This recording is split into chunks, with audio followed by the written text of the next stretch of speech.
이 시간은 빈배에 나타나신 하나님에 대해서 말씀드리고자 합니다. 본문 말씀은 누가복음 5장 1절에서 7절 말씀으로 무리가 옹에 하나님 말씀을 들을새 예수는 게네사렛 호숫가에 서서 호숫가에 두 배가 있는 것을 보시니 어부들이 배에서 나와서 그물을 씻는지라. 예수께서 한 배에 오르시니 그 배는 시몬의 배라. 육지에서 조금 뛰기를 청하시고 앉으사 배에서 무리를 가르치시더니 말씀을 마치시고 시몬이 이르시되 깊은 데로 가서 그물을 내려 고기를 잡으라. 시몬이 대답하여 가로되 선생이여 우리가 밤이 맞도록 수고라 했으되 얻은 것이 없지만은 말씀에 의지하여 내가 그물을 내리다 하고 그리한지 고기를 이은 것이 힘이 많아 그물이 찢어지는지라. 이에 다른 동무들을 손짓하여 와서 도와달라 하니 저희가 와서 두 배 채움에 잠기게 되었더라. 여기서 이제 그 유명한 베드로가 말씀을 듣고 말씀을 의지하여 그물을 내렸더니 두 배 가득 찼고 또한 그물이 찢어질 정도로 많이 잡혔다는 얘기입니다. 여기서 우리가 알아야 할 것은, 또 궁금해한 것은 왜 밤에 고기를 잡았을까? 요즘에는 낮에 저인망으로 고기를 잡지 않습니까? 근데 그 당시에는 밤에 고기를 잡았고, 또 왜 예수님은 대낮에 깊은 데로 가서 그물을 내리라고 하셨을까? 여기에 대해서 한번 말씀을 전하고자 합니다. 사실상 저도 어렸을 때에 석유, 옛날에 석유 한 병을 가지고 그걸 횃불을 만들어서 그 기름을 이렇게 발라가면서 밤에 고기를 많이 잡았습니다. 시골이라. 밤에 깊은 밤에 이제 냇가에 가게 되면은 고기들이 밖으로 나와서 졸고 있습니다. 그때 이제 돛대로 이렇게 뜨죠. 고기들이 잠을 자면서 이리뚱 저리뚱 합니다. 그래서 고기를 밤에 잡는 거죠. 이 당시도 봐도 베드로가 고기를 잡은 이 시절에 갈릴리 호수에 이제 고기들이 밖으로 나와서 수심이 얕은 도로로 나와서 밤에 잠을 잡니다. 이때 이제 베드로나 이 어부들은 그물을 던져서 고기를 잡는데, 이 그물이 어떻게 생겼냐면은 지금으로 말하면 투막이라고 합니다. 그 그물 각 가장자리에 납덩어리를 달고, 또한 간 중앙에는 끈을 매달아서 끈을 이제 탁 쥐고 탁 던집니다. 던져서 원형을 그리면서 그것이 딱 정착을 하고, 이게 그것을 바닥에 닿습니다. 바닥에 닿으면은, 그러니까 그 중앙에 달린 끈이 약간 깊은 데로 한다면 깊어야겠죠. 그것이 내려앉아서 바닥에 닿았을 때 그 중앙의 끈을 이렇게 당기는 것입니다. 당길 때 힘이 들면 이제 동료들과 함께 이렇게 끌어당기는 거죠. 그래서 고기를 밤에 잡는 이유가 그렇습니다. 밤에 아니면 잡지를 못해요. 왜냐하면 투망이 내려온 걸 보고 고기들이 도망가 버리니까요.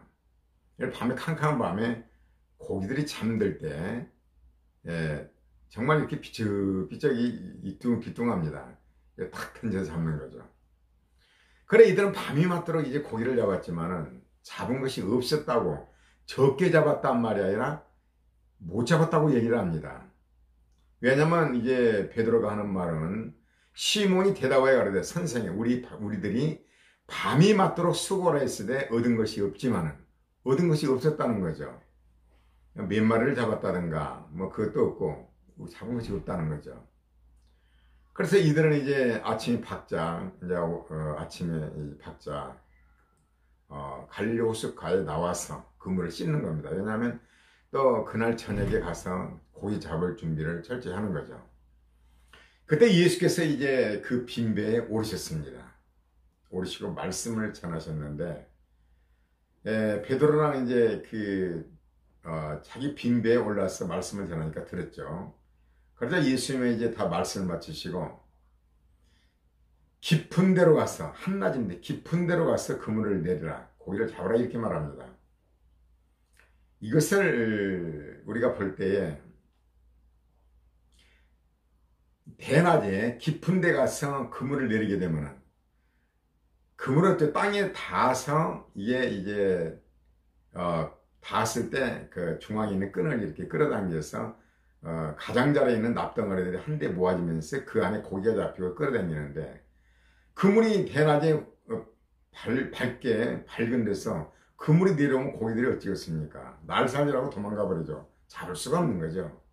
그래서 캄캄한 밤에 갈릴리우스 가에서 이렇게 고기를 잡고 수심이 아픈 곳, 깊은 곳은 아주 깊답니다. 뭐 몇 킬로 정도로 이렇게 깊다는데 적당히 이제 끈과 이것을 조율을 해서 끈을 길게 해서 이렇게 해서 밤에는 이제 그물이 내려온 것을 고기가 보지 못하니까 이제 싹 내려와서 고기가 딱 갇히고 이걸 끌어당기는 거죠. 근데 대낮에 이게 그물을 내리게 되면은 고기들이 딱 볼 때 그물이 내려온단 말이에요. 그러면 날 살리라고 도망가죠. 이게 세상적으로 말하자면 자연의 원리로서는 전혀 불가능한 거죠. 그런데 베드로가 뭐 어때요? 밤낮도록 고기를 잡았지만 한 마리도 못 잡았습니다. 그러나 말씀에 의지하여 전혀 뭐 이건 어부 베드로서는 전혀 이해할 수 없는 거죠. 어부의 지식으로는 우리가 하나님 말씀을 이게 순종함이 있어서 맞질 않습니다. 전혀 반대의 원리요. 그물이 내려오면 고기가 가버릴 거 아닙니까? 밤에는 깜깜한 밤이니까 그물이 내려온 걸 고기가 보지를 못하죠. 또 종이라고. 우리가 하나님을 따름에 있어서 전혀 우리가 믿음 생활한다는 것은 반대인 것입니다. 세상과 반대의 논리죠. 그러니까 이게 세상의 법으로 이렇게 한다면 세상은 똑같은 누가 관심을 가지겠습니까? 믿음이라는 것은 세상과 전혀 반대인 상태에서 말씀에 순종하는 거거든요. 그렇기 때문에 이게 믿음 생활은 세상 지식이나 경험이나 이 모든 것을 내 생각을 십자가에 못 박아버리고 말씀을 따르는 것입니다. 여러분 천국을 가려면 어때요? 이제 지식으로는 뭐 선한 일을 하고 올바로 말씀을 지키고 이게 율법이죠. 율법을 지켜서 가겠다고 하잖아요. 그건 세상법으로는 당연한 거예요. 올바로 살고 의롭게 살고 정의롭게 살고 나쁜 짓을 안 하고. 근데 하나님 나라는 전혀 반대하는 거예요. 믿음으로 간다는 거죠. 믿음으로.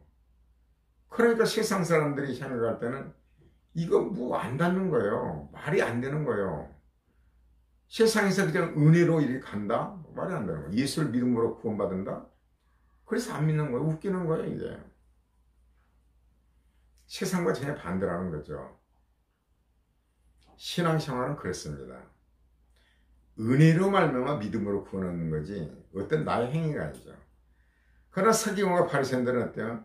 자기 의로움으로 자기 행위로 천국을 가고자 하는데 예수님이 뭐라고 하시는 거예요.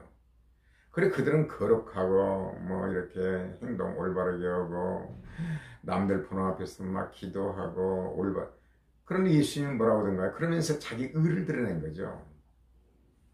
예수님은 그들에게 뭐라고 하던가요? 너희 아비는 마귀라는 거죠. 세상적인 지식으로 천국 가는 거 아니에요. 은혜로 가는 거는 거. 여러분 부모와 자식 간에 자식이 뭐가 잘나서 태어나고 뭐가 예뻐서 의롭게 행동을 해서 태어난 것이 젖을 주고 뭐 옷을 사입히고 관리를 하고 이렇습니까? 아니죠. 은혜죠. 하나님께서 이 대자연을 통해서 은혜의 말씀을 하나님 나라는 은혜로 간다는 걸 우리가 세상을 살아가는 것도 은혜로 산다는 것을 이렇게 교육하시는 것입니다.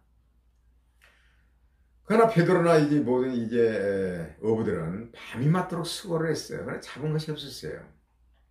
우리가 인생에서 빈대가 됐을 때 정말 열심히 노력했어요. 얼마나 베드로나 이 어부들이 밤새도록 노력했겠습니까? 그러나 빈배였어요. 잡은 것이 없다는 거죠. 어떻게 보면 인생은 실패예요. 그러나 이상하게 하나님께서는 빈배에 오신다는 거. 이것을 우리가 아셔야 돼요. 여러분 안에 어떤 문제, 어떤 고난, 정말 열심히 노력했는데 얻은 것은 아무것도 없는 거예요. 남들은 잘도 얻으만. 여러분 아브라함은 그렇잖아요. 75세에 불러서 하나님께서는 네 자손이 하늘의 별같이 땅에 모래같이 되리라 했는데 남들은 자녀도 잘 낳는 거죠. 하나님께서는 사라를 통해서 자녀를 얘기한 거거든요. 하갈이 아니라. 사라가 이상이 있는가? 이상이 있는 것도 없어요. 그래 자녀를 안 되는 거예요 이게. 얼마나 노력을 했겠습니까? 여러분 나엘도 그러잖아요. 자기 언니 레아는 잘 낳고 비라와 실바도 잘 납니다. 그러나 자기는 낳지를 못해요. 그래서 야곱에게 항의를 하죠. 그러니까 야곱이 뭐라고 그래요? 여호와께서 주지 않는 걸 왜 그러냐고 화를 내죠.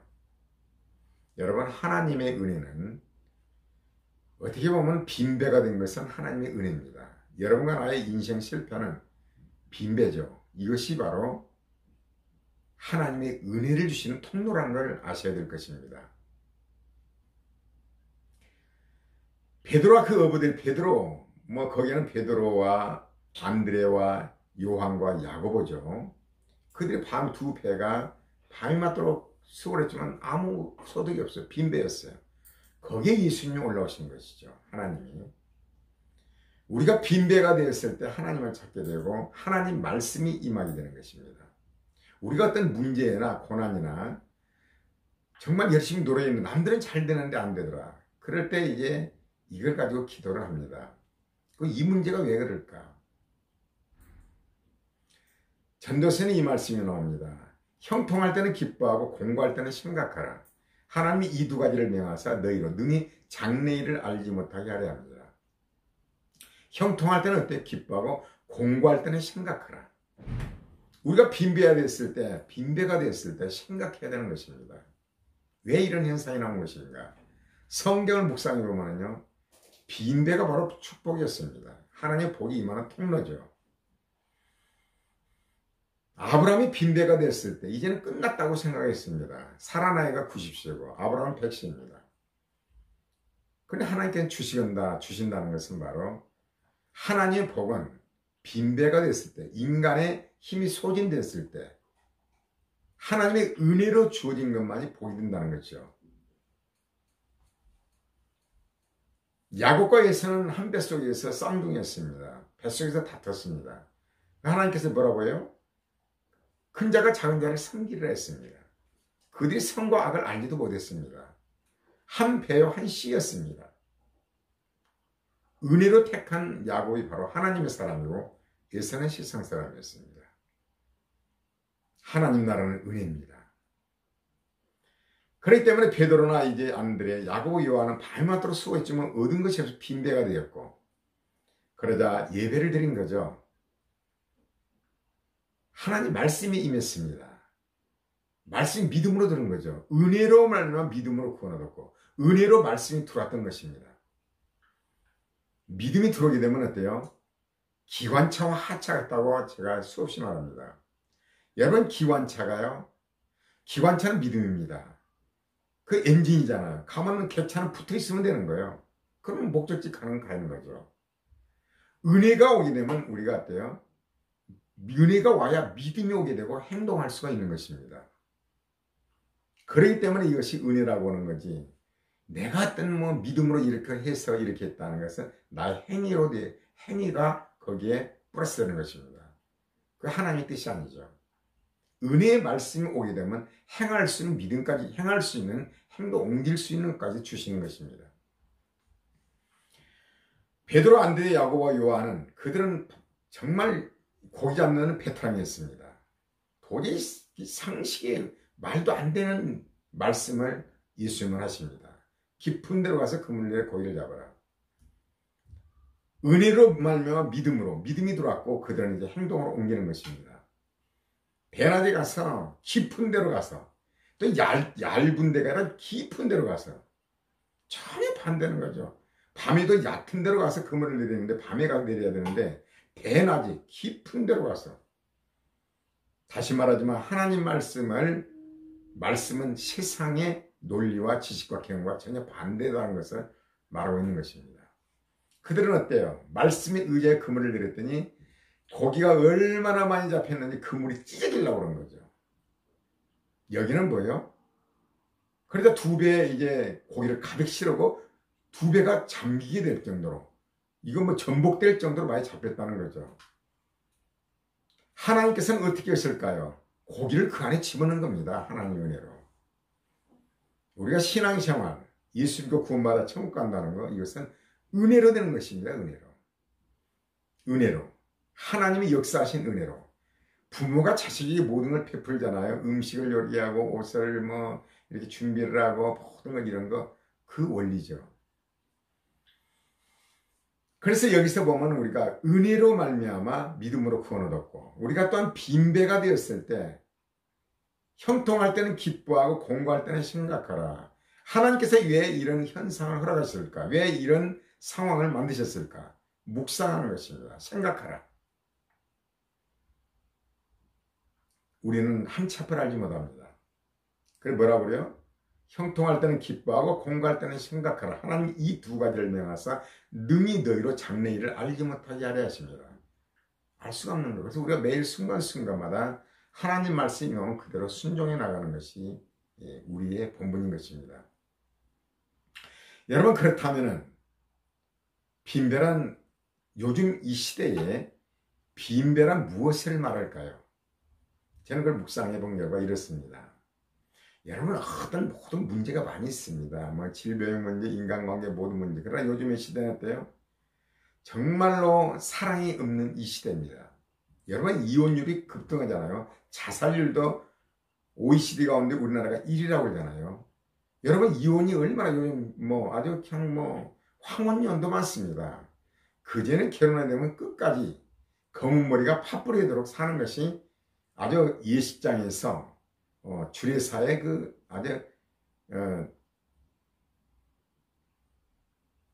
아주 고정적인 아주 언어입니다. 근데 요즘 그렇습니까?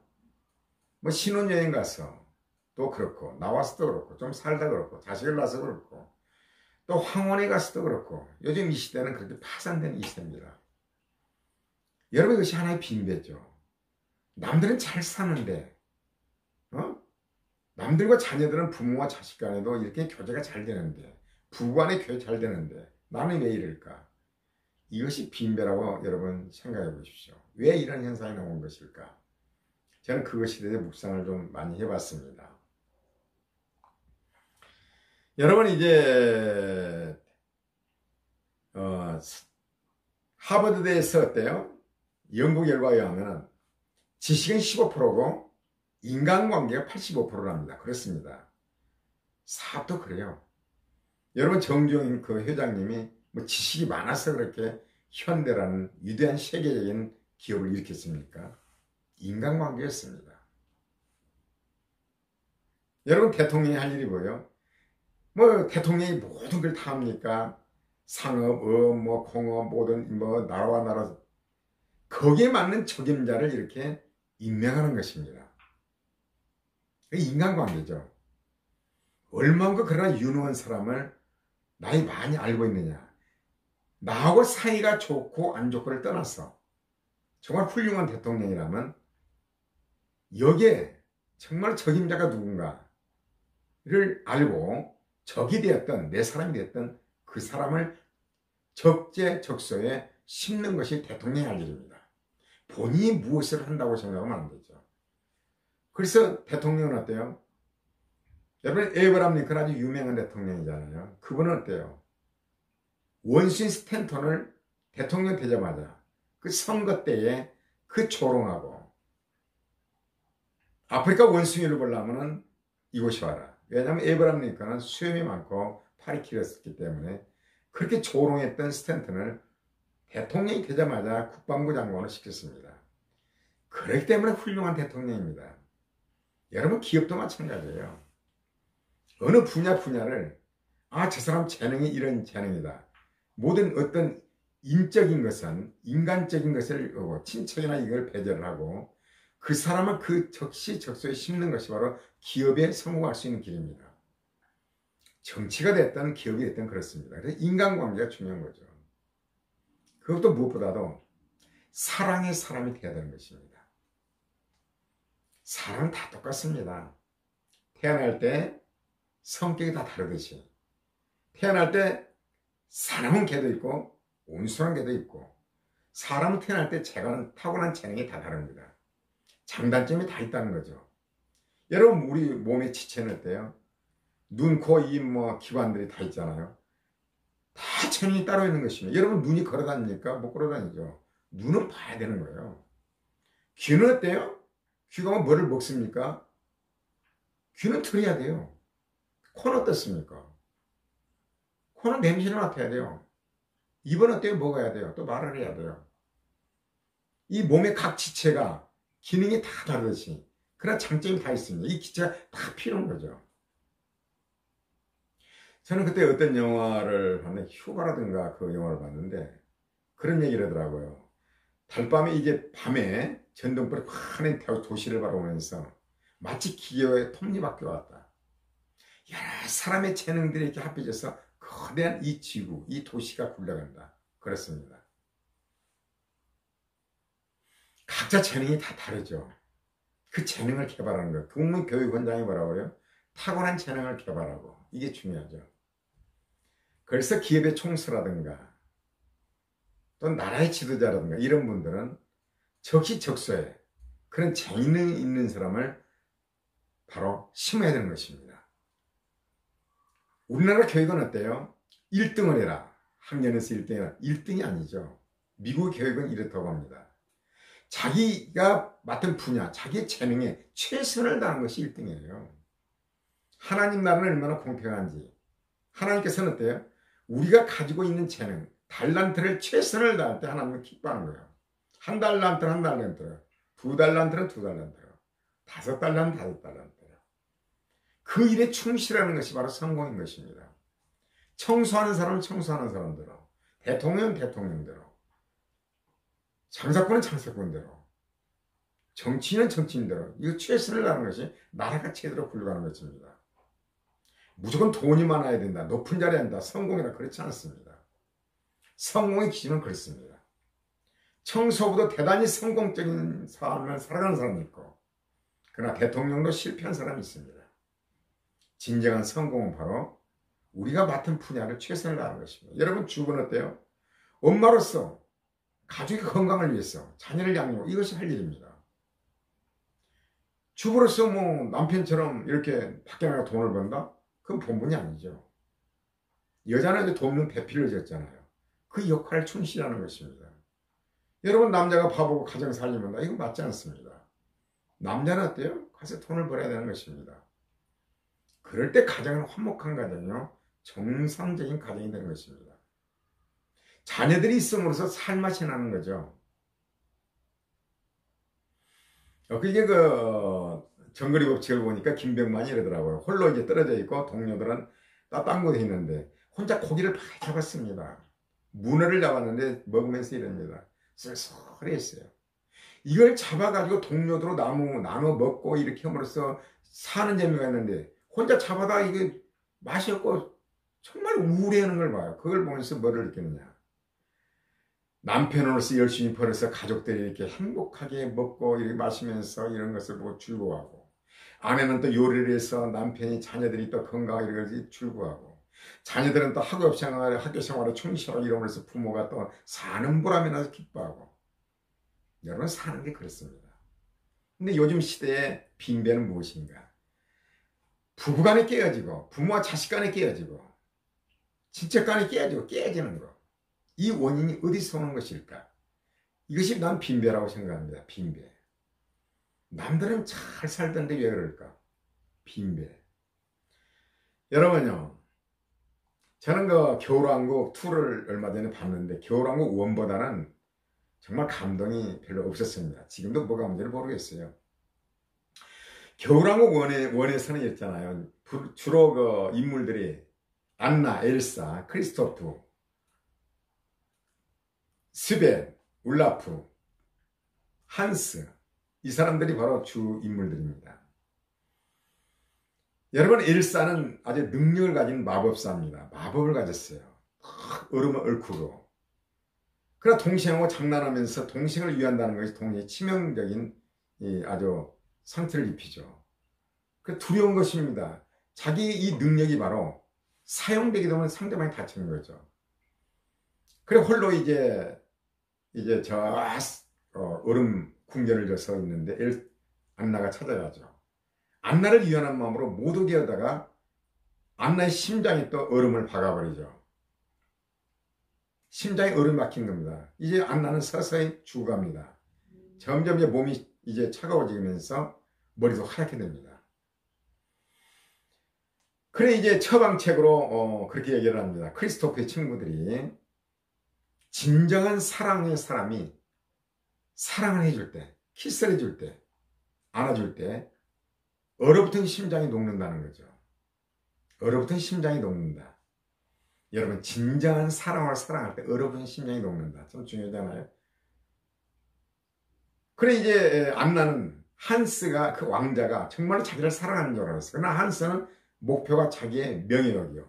그 나라를 뺏고 싶은 거죠.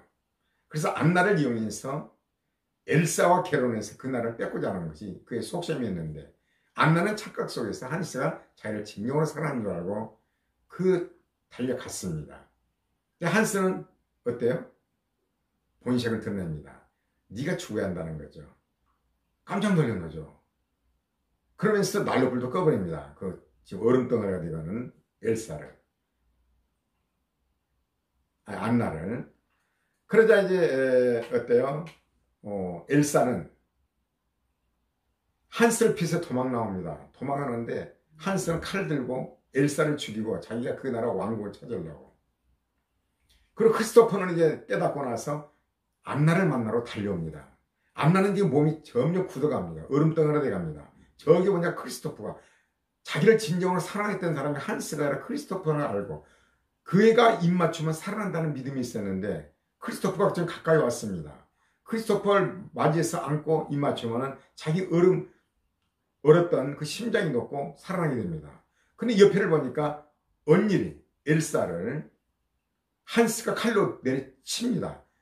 그때 참 이게 안나가 선택할 것이 내가 살기 위해서 내가 크리스토프와 이렇게 안을 때 엘사는 죽는 거죠. 그러니까 내가 살 것이냐 아니면 언니가 죽을 것이냐 이 기로에서 자기 목숨을 버리고 바로 한스의 칼날을 언니를 치는 칼날을 막습니다. 그러자 안나는 이제 얼음덩이가 되죠. 그리고 한스의 칼은 부서져 버립니다. 그러자 엘사는 이제 거기서 동생이 그렇게 자기를 사랑하는 줄을 알았고 정말로 사랑하는 마음으로 얼음덩어리인 안나를 안을 때 안나는 드디어 얼어붙은 심장이 녹으면서 안나는 부활이 되는 것입니다. 여기서 보면 이렇게 생각합니다. 안나가 바로 예수 그리스도의 모양이다. 이렇게 생각을 합니다. 언니를 살리기 위해서 자기 목숨을 던집니다. 그러한 결과 그는 부활되었습니다. 그리고 이제 엘사는 자기 능력으로 어떤 동생이나 이들을 이해하는 것보다도 가만히 가서 끌어안는 것이 바로 얼어붙은 심장을 녹인다. 그걸 알게 됐습니다. 여러분 돈이 많습니까? 능력이 있습니까? 어떤 정치적으로 어떤 큰 권세를 가지고 있습니까? 그것을 이용해서 상대방을 이해하는 것보다도 가서 가만히 진정히 사랑하는 마음으로 끌어안는 것. 그것이 너무나 감동적이었습니다. 여러분 그리고 또한 이제 저는 그러니까 여기서 뭐예요? 우리가 부서지는 것은 자기를 희생해서 상대방을 살리려는 그 마음 이것이 바로 회복이라는 것을 얘기죠. 그러자 엘사와 안나는 친자매로서 정말로 돈독한 자매로서 안나가 언니를 얼만큼 사랑하고 언니 엘사가 안나를 얼만큼 사랑하고 사랑으로 하나가 되는 걸 보게 됩니다. 여러분 사랑이 최고입니다. 여러분 저는 또 배트맨 시리즈를 아주 좋아합니다. 거기에 다크나이트 그러니까 빛과 어둠이죠. 빛과 어둠에 나오는 이제 인물들은 이렇습니다. 다크나이트 감독은 크리스토퍼 놀란이죠. 그리고 크리스찬 베일은 바로 브루스 웨인으로 나오고 크리스찬 베일이라는 그 배우가 크리스찬 베일 이름도 참 좋습니다. 이 사람은 바로 브루스 웨인으로 나오고 히스레죠. 조커. 그 사람 죽었죠. 젊은이. 연기는 잘하는데 조커가 나오고 또 이제 하비덴트라는 이제 아론 에크하트는 바로 거기에 그 당시에 아주 정의를 실현하고자 하는 검사입니다.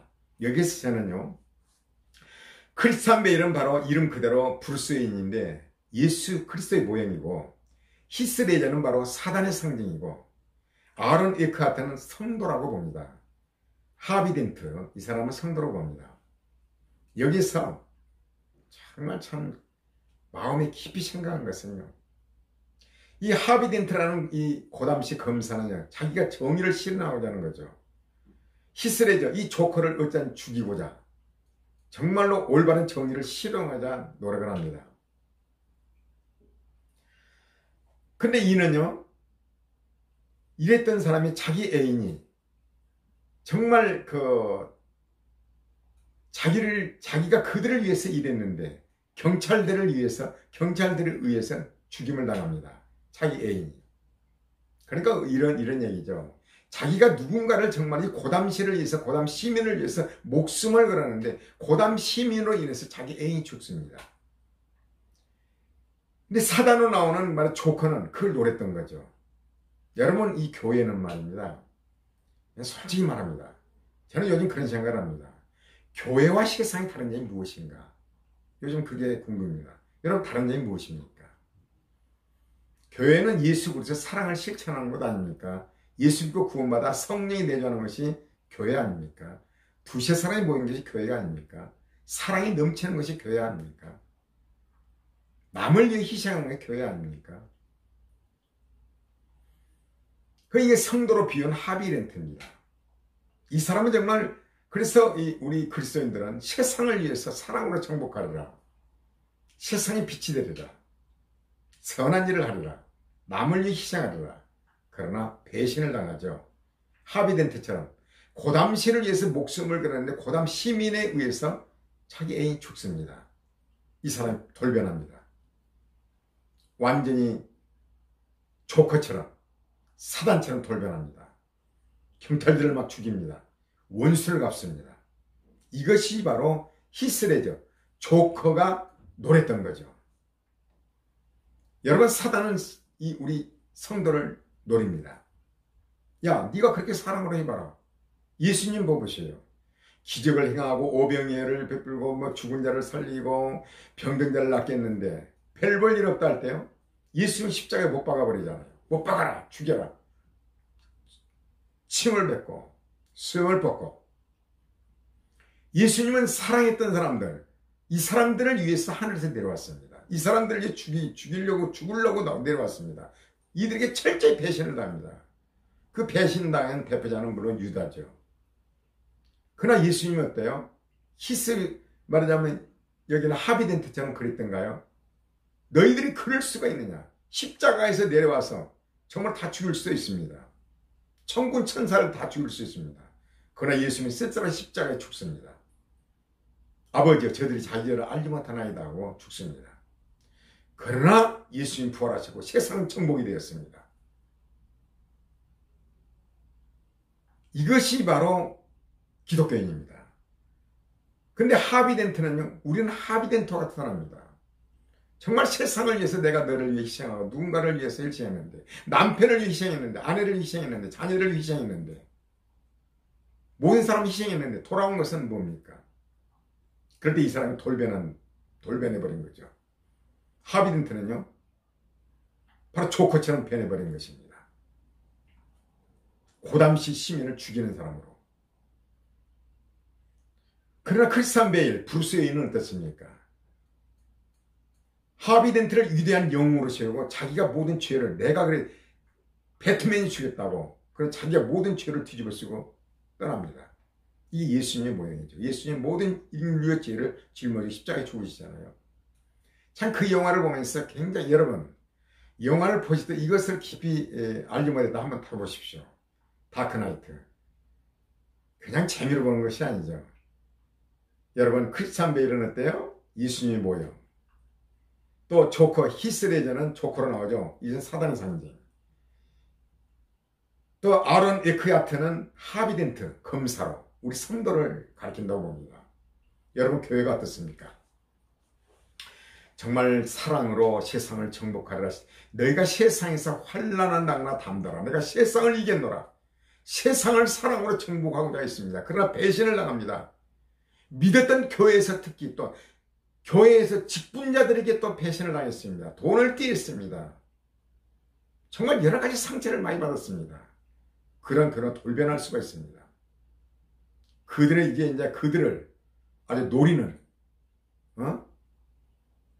사람으로 변하여 비판하고 판단하고 교회를 힘들게 만들고, 여러분 교회가 그래버렸다면 어떻게 될까요? 이것은 바로 마귀가 노린 것입니다. 사실상요 보면은 그렇습니다. 저희 교회에서 권사님을 전도해서 권사가 되었습니다. 그러나 옆에서 큰 아주 멋진 큰 교회에서 아주 유혹을 합니다. 야, 우리 교회는 정말 너무나 프로그램도 좋다, 너무나 좋다. 그리 갔습니다. 그리고 담임 목사님은 아이고 그 작은 교회가 성교라고 그랬습니까? 아이고 이게 뭐 그냥 대환영을 합니다. 작은 교회들 다 흡수를 합니다. 왜 그랬을까 생각을 해봅니다. 아마 그렇게 또 상처가 입었는지 모릅니다. 그래봐야 소용없더라. 그러니까 작은 게 허물어서라도 채우고자 하는 것입니다. 이것이 하나님 나라의 일이라고 합니다. 그럴까요? 정말 그럴까요? 하비덴톡 똑같습니다. 여러분 훌륭한 어떤 목사님은요 성남에 사시는 분인데, 그분은 자기는 담임 목사면서 부목사는 오히려 차를 사주고, 그 당시 카폰을 사주고, 자기는 핸드폰도 없고, 그리고 성도가 몇 정거장만 넘어서 이사를 가게 되면요 그분을 그 가까운 교회에 모셔다가 그 인도를 하고 거기서 신앙생활하게 만들고 버스 운행하지 않습니다. 오늘 사실상 저도 교회를 가면서 목사로서 교회에서 열심히 설교를 한 걸 못 독화를 했는데 잘못하고 날아가 버렸어요. 그래서 집에 와서 다시 이렇게 또 작성을 하는 것입니다. 교회를 가는데 버스 정류장이요 아주 반대 교회입니다. 그 작은 차 뭐 봉고 코치 뭐 봉고 뭐 대형 버스 해가지고 그냥 실어날 일입니다. 저 가까운 교회 이러면 어떨까요? 아니요, 뺏어라도 가져갑니다. 아주 노립니다. 작고 힘든 교회 그 성도들을 노래서 아주 그냥 데려갑니다. 물론 상처가 많았을지 모릅니다. 자기도 개척교회 있을 때 그런 상처가 있을지 모릅니다. 다 소용없더라. 이것은 뭐라고 해요? 합의된 톡 똑같습니다. 그런 성도가 되어버린 것입니다. 내가 살기 위해서 남을 무너뜨리는 것입니다. 고담시를 위했던 사람이 이제 고담시의 원수가 됩니다. 교회를 위했던 예수 그리스도를 위하여 충성된 사람이 해봐야 소용이 없더라. 먹고 살기만 힘들더라. 그래 나도 그런지 모릅니다. 남의 교회를 헐어가지고 내 교회를 세운다. 하나님이 기뻐하실까요? 예수 그리스도는 온 우주 교회의 머리십니다. 우리 모두가 지체들입니다. 우리 모두는 하나입니다. 내 교회, 네 교회, 네 성도, 내 성도가 어디 갔습니까? 저는 솔직히 양심으로 맹세하는데요. 정말 내 성도, 네 성도 없습니다.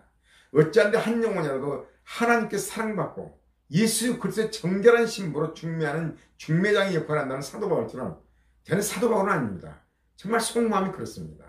한 영혼이라도 하나님 앞에 올바로 서는 것을 바라는 정말 별 볼일 없는 사람입니다. 저희 그러니까 생활이 힘들어요. 정말 전도도 열심히 했습니다. 키워서 다 큰 교회 갔습니다. 참 열심히 전도해서 한 2년 동안 뭐 부침개 붙여가지고 열심히 해서 약간 뭐 집사 되고 권사 됐는데 뺏어가는 거죠 뭐. 그러나 모든 것은 어때요? 선악과를 하나님 판단하실 것입니다. 여러분 교회가 바로 하비된 특처럼 그렇게 되면 안 됩니다. 고담시를 위해서 열심히 목숨을 걸었으나 고담 시민으로부터 배신당하자 그 돌변하여 고담시를 괴롭히는 악마로 변합니다. 여러분 교회는 또 예수 그리스도를 위하여 생명을 바치는 그 교회가 물론 상처를 많이 있었을 것입니다. 힘들었을 것입니다. 그렇다고 해서 합의된 대처는 그렇게 되면 안 되겠죠. 크리스찬 베일, 브루스 웨인처럼 예수님처럼 예수님 십자가에서 그러셨잖아요. 아버지 저희들이 자유를 알리면 아니다. 너희가 세상에서 환난을 당하나 담대하라. 세상을 이겼노라. 세상을 사랑하는 정부, 이것이 참 중요합니다. 이것이 꼭 필요합니다. 이것이 바로 우리의 빈배입니다. 빈배 어때요? 하나님 말씀 어때요? 선으로 악을 일하는 것입니다. 이 세상을. 여러분 세상 나가서 여러분 한번 해보십시오. 얼마나만큼 선을 베푼데도 이걸 이겨야 됩니다. 예수님처럼. 배트맨에 나온 브루스 웨인처럼. 그렇게 할 때 정말로 두 배가 이 세상을 차고 넘칠 것입니다. 하나님의 사랑이 충만할 것입니다. 가정이 회복될 것입니다.